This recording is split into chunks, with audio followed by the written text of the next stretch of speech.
నమస్తే, welcome to our channel. నేను సిరి.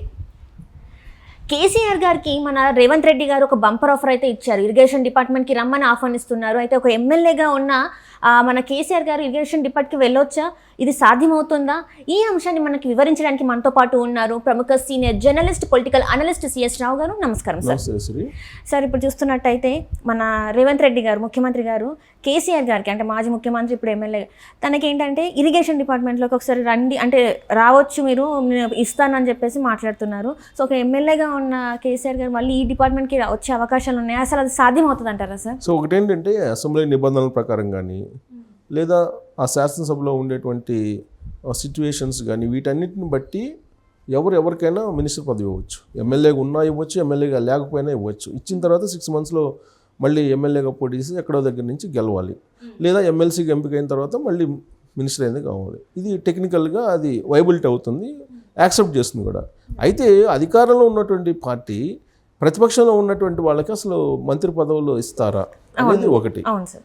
So అసలు ఎందుకు కేసీఆర్కి ఇరిగేషన్ శాఖ మంత్రి ఇస్తానని చెప్పి రేవంత్ రెడ్డి బంపర్ ఆఫర్ ఇచ్చారు అసెంబ్లీ వేదికగా. అది కూడా బయట కూడా కాదు, అసెంబ్లీ వేదికగా రేవంత్ రెడ్డి మంత్రి పదవి ఇస్తానని చెప్పేసి కేసీఆర్కి ఆఫర్ ఇచ్చారు. లేదు హరీష్ రావు గారిని ఇస్తానని చెప్పి ఆఫర్ ఇచ్చారు. సో ఎందుకు ఇచ్చారు ఇంత ఆఫర్ అని అంటే, మేడిగడ్డలో నిన్న విజిట్ చేసింది కాంగ్రెస్ పార్టీ సంబంధించినటువంటి మంత్రులు కానీ, ఎమ్మెల్యేలు కానీ, మినిస్టర్స్ కానీ, లేదంటే అక్కడ ముఖ్యమంత్రి కానీ, విపక్ష నేతలు కూడా వెళ్ళారు. Except BJP and BRS party, ఈ రెండు తప్ప అందరూ వెళ్ళారు మేడిగడ్డకి. వెళ్ళి అక్కడ పరిశీలించారు. కేసీఆర్ వస్తారని చెప్పేసి కేసీఆర్ కోసం ప్రత్యేకమైన హెలికాప్టర్ కూడా నేను సిద్ధం చేశానని చెప్పి రేవంత్ రెడ్డి చెప్పడం జరిగింది.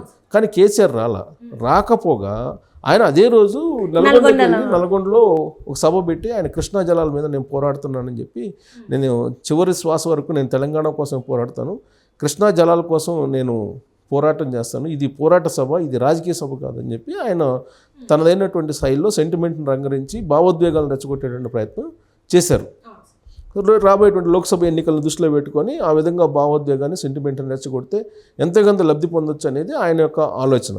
ఇది గమనించినటువంటి Revanth Reddy vote on account బడ్జెట్కి సంబంధించి చర్చ జరుగుతున్నటువంటి సందర్భంగా ఈ కాళేశ్వరం ప్రాజెక్టుకు సంబంధించిన అంశాన్ని తీసుకొచ్చారు.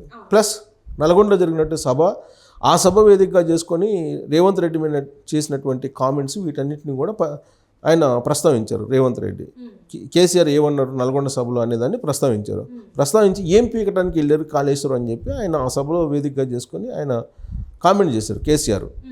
దాన్ని రేవంత్ రెడ్డి అభ్యంతరం పెట్టారు. ఒక ముఖ్యమంత్రిని పట్టుకొని ఏం పీకనాటికి వెళ్ళావా అని చెప్పేసి అంటావా, నువ్వు ఏం బాధ్యత ఉంది, నువ్వు ముఖ్యమంత్రిగా 10 ఏళ్ల పాటు పనిచేసావు కదా, కాళేశ్వరంలో అసలు ఏం జరిగింది అనేది నువ్వు తేల్చుతావా? నువ్వు తేల్చి కనుక నిరూపించగలిగితే నీకు ఇరిగేషన్ మినిస్టర్ ఇస్తా, నువ్వు వచ్చేసి మొత్తం అసలు అక్కడ ఏం జరిగింది అనేది నువ్వు నిరూపించు, నీకే మినిస్టర్ ఇస్తా, నీ మినిస్టర్ని తీసుకో, లేదా హరీష్ రావుని తీసుకోమన్నాడు, హరీష్ రావుని తీసుకోండి, మీరు లెక్క చెప్పండి. 1,00,000 కోట్లు ఖర్చు పెట్టారు కదా, ఈ 1,00,000 కోట్లలో ఆ ప్రాజెక్టులో ఎంత అవినీతి జరిగింది, అక్రమాలు జరిగింది, ఆల్రెడీ ఎంక్వైరీ జరుగుతుంది, విజిలెన్స్ ఎంక్వైరీ ప్రస్తుతం జరుగుతున్న ప్రస్తుత సమయంలో అసలు ఎక్కడ ఏమవుతుంది, అసలు ఆ ప్రాజెక్టు పనికొస్తుందా లేదా అర్థం కానటువంటి సిచ్యువేషన్లో ఉంది అని చెప్పి ఆందోళన వ్యక్తం చేస్తూ, అసహనం వ్యక్తం చేస్తూ, తెలంగాణ పట్ల చిత్తశుద్ధి ఎవరికి ఉంది, నిజంగా నీకు చిత్తశుద్ధి ఉంటే ఆ కాళేశ్వరం ప్రాజెక్టులో 1,00,000 కోట్లు అసలు దుర్వినియోగం చేస్తారా, 1,00,000 కోట్లు పెడతారా? 1,00,000 కోట్లు పెట్టి చేసింది ఏంటి? మొత్తం కాళేశ్వరం ప్రాజెక్టు పగిలిపోయింది, అక్కడ సుందిల్లా పగిలిపోయింది, మేడిగడ్డ పగిలిపోయింది, సుందిల్లా కుంగిపోయింది. సో ఇవన్నీ మేము చూసి వచ్చాము. అసలు ఆ ప్రాజెక్టు వైబిలిటీ అవుతుందా కాదా, అసలు పనికొస్తుందా లేదా అని చెప్పి ఆందోళనలో మేముండి విజిట్ చేయడానికి వెళ్తే ఏం బీకనాకు వెళ్ళని చెప్పి అన్నావు కదా, కాబట్టి నువ్వు తీసుకో, మంత్రి పదవి ఇస్తాం, ఇరిగేషన్ శాఖ, నీటిపారుదల శాఖ మంత్రి పదవి ఇస్తాం, నీకే ఇస్తాం, నువ్వే పరిశీలించు, నువ్వే ఎంక్వైరీ వేయి, అక్కడ ఏం జరిగిందో నువ్వే ఒక రిపోర్ట్ తయారు చేసి ఇవ్వు నీకు అని చెప్పి ఒక బంపర్ ఆఫర్ ఇవ్వడం జరిగింది. తెలంగాణలో మొట్టమొదటి ఫ్యాక్టరీ అవుట్లెట్ ముకుందా జ్యువెలర్స్ మన కొత్తపేటలో February 14న గొప్ప శుభారంభం. అందమైన ఈ శుభారంభంలో ఎన్నో విశేషాలు. కొన్నంత బంగారానికి వెండి ఉచితం. VA 2% నుండి 12% మాత్రమే. మేకింగ్ చార్జెస్ లేవు. సిల్వర్ జ్యువెలరీపై 70% exchange value. Mukunda jewellers, Kothapet. అంటే ఇప్పుడు కేసీఆర్ చెప్పేది ఏంటంటే, కన్నివిరి ఎరగని రీతిలో ఇది కాళేశ్వరం ప్రాజెక్ట్ అనేది ఇంకా నా భూత నా భవిష్యత్ అని చెప్పేసి మాట్లాడారు సార్. కానీ ఇప్పుడు చూస్తేనేమో ఇట్లా ఉంది, 1,00,000 కోట్లు ఖర్చు పెట్టి చేసిన ఈ ప్రాజెక్టు కుంగిపోతుంది, జనాలకు ఒక ఎకరానికి నీళ్ళు ఇవ్వడానికి కూడా అందుబాటులో అంటే కట్టినా కూడా అది అవ్వట్లేదు. సో ఇలాంటి ప్రాజెక్ట్ మీద ఈయన ఎందుకు మళ్ళీ రియాక్ట్ అవ్వట్లేదు సార్? మాట్లాడొచ్చు కదా ఇప్పుడు అసెంబ్లీలో అదే అడుగుతున్నారు. ప్రతిపక్ష లీడర్ అయినా ప్రతిపక్ష నేత అసెంబ్లీ రికార్డులో ప్రతిపక్ష నేత అని ఉంటుంది. ప్రతిపక్ష నేత ఎవరైనా అంటే కేసీఆర్ అని ఉంటుంది. కానీ ఎందుకు అసెంబ్లీకి రావు? రమ్మని అడుగుతున్నారు. తుంటి విరిగిందని చెప్పేసి నువ్వు దొంగ వేషాలు వేస్తున్నావు. దొంగ వేషాలు వేసి సెంటిమెంట్ని రంగరించేటువంటి ప్రయత్నం చేస్తున్నావు, సానుభూతి పొందేటువంటి ప్రయత్నం చేస్తున్నావు. అసెంబ్లీకి వచ్చి నువ్వు మాట్లాడటానికి ఏమైంది? నల్గొండ సభకి వెళ్ళి మాట్లాడినటువంటి నువ్వు ఇక్కడ ఎందుకు మాట్లాడలేదని నిలదీస్తున్నారు రేవంత్ రెడ్డి. నువ్వు రా, అసెంబ్లీకి రా. నువ్వు ఎంతసేపు మాట్లాడుతావు మాట్లాడు, అంతసేపు టైం ఇస్తావు. నువ్వు చెప్పింది వింటావు. చేసింది మొత్తం నువ్వే కదా. చెమట రక్తం బొట్టు కరిగించి, రక్తం బొట్టు కార్చి, చెమటని చిందించి, మెదడుని కరిగించి ఆ కాళేశ్వరం ప్రాజెక్టుని నిర్మించావని చెప్తున్నావు కదా. నువ్వు వచ్చి ఏ విధంగా నిర్మించావో అసెంబ్లీలో చెప్పు. నీకు ఎంత కావాలంటే టైం అంత ఇస్తావు. నువ్వు అసెంబ్లీకి రా, ఎందుకు పారిపోతావు అని చెప్పేసి నిలదీస్తున్నాడు రేవంత్ రెడ్డి. సో ఈ పారిపోయినటువంటి కేసీఆర్ రాబోయేటువంటి ఎన్నికలకు ఒక సానుభూతి కోణంలో ఒక కర్ర పట్టుకొని, ఆయనేమో హాస్పిటల్లో చేరినటువంటి సందర్భంగా తుంటి రీప్లేస్మెంట్ జరిగింది తర్వాత రెండో రోజే నడిచాడని చెప్పి డాక్టర్లు చెప్తున్నారు. కానీ ఆయనేమో ఇప్పటికి కూడా ఆ తుంటికర్రతో నడుస్తున్నారు.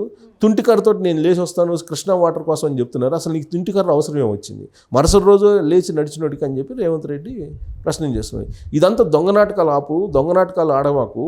ఇప్పటికైనా నువ్వు అసెంబ్లీకి వచ్చి నువ్వు మాట్లాడు ప్రతిపక్ష నేతగా అని చెప్పి ఆయన అడుగుతున్నారు. ఇంకొకటి ఏంటంటే, ప్రతిపక్షంలో ఉన్నటువంటి వాళ్ళకి మంత్రి పదవులు ఇచ్చి ఇలాంటివి ఏమైనా జరిగాయి అంటే గతంలో జరిగాయి.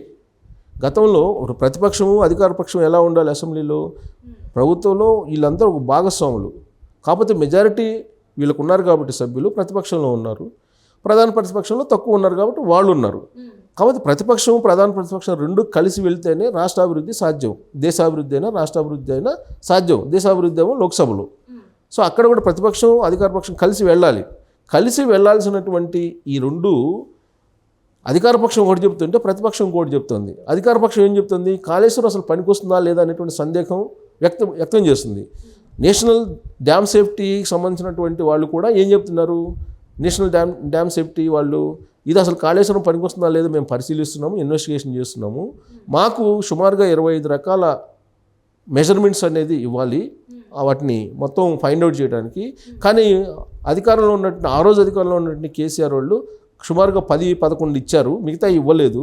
కాబట్టి ఆ ప్రాజెక్టుకు సంబంధించి నిర్వహణ కానీ, నిర్మాణం కానీ, డిజైన్ కానీ ఇవి తప్పున్నాయి. ఇప్పుడు వాటర్ను మళ్ళీ నింపకూడదు అనేది మేము ఇవ్వలేము.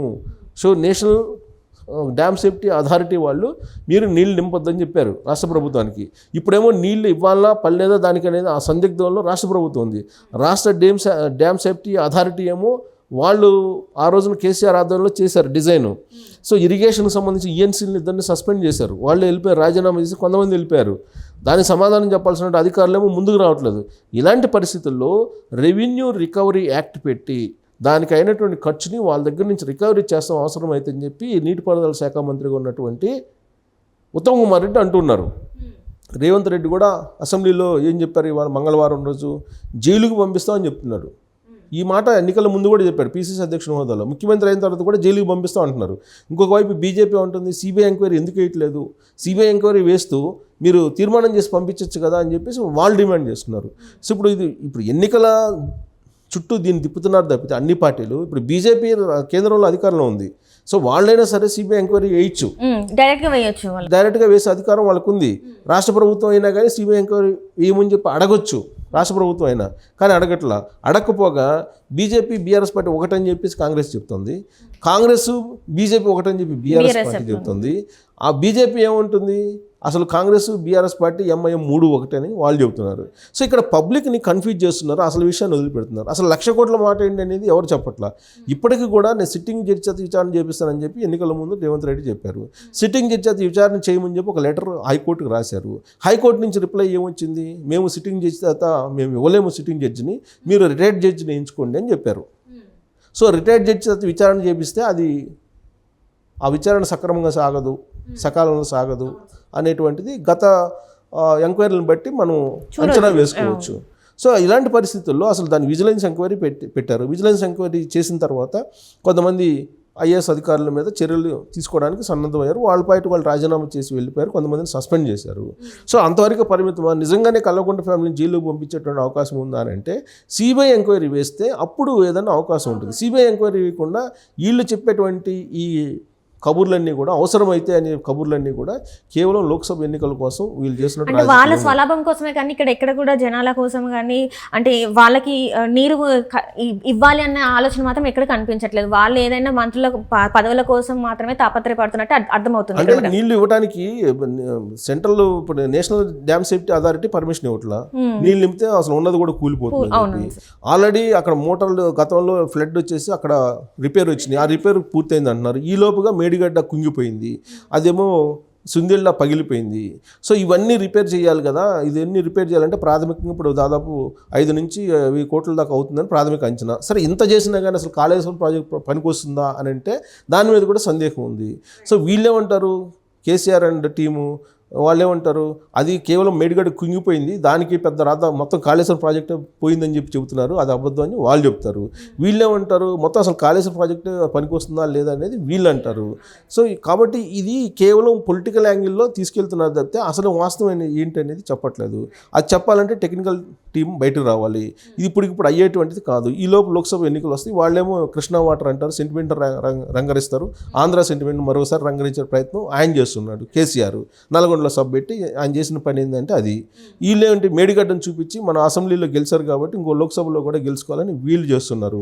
సో వీళ్ళిద్దరు కలిసి తెలంగాణ సమాజాన్ని పక్కదోవ పట్టిస్తున్నారు. అలాగే ఆంధ్రప్రదేశ్ను కూడా, ఆంధ్రప్రదేశ్ ప్రజలను కూడా తప్పుదోవ పట్టించే ప్రయత్నం చేస్తున్నారు. ఎందుకంటే బిర్యానీ తిని కేసీఆర్ అక్కడికి వచ్చి చేపల పులుసు తిని కృష్ణా వాటర్ ఇచ్చారని వాళ్ళు చెబుతున్నారు. ఎవరు కాంగ్రెస్ వాళ్ళు చెబుతున్నారు. వీళ్ళేం చెబుతున్నారు, జగన్మోహన్ రెడ్డి హైదరాబాద్ వచ్చి బిర్యానీ తిని గోదావరి నీళ్ళు ఇచ్చిచ్చారని ఆంధ్రప్రదేశ్లో వాళ్ళు అంటున్నారు. సో ఇక్కడ బిర్యానీ చేపల పులుసు వ్యవహారం తప్పితే తెలంగాణ సమాజానికి వాస్తవాలు చెప్పడానికి బహుశా ఎవరు ముందుకు రాకపోవడం అనేది దురదృష్టం. Right sir, right. Thank you so much sir. Thank you.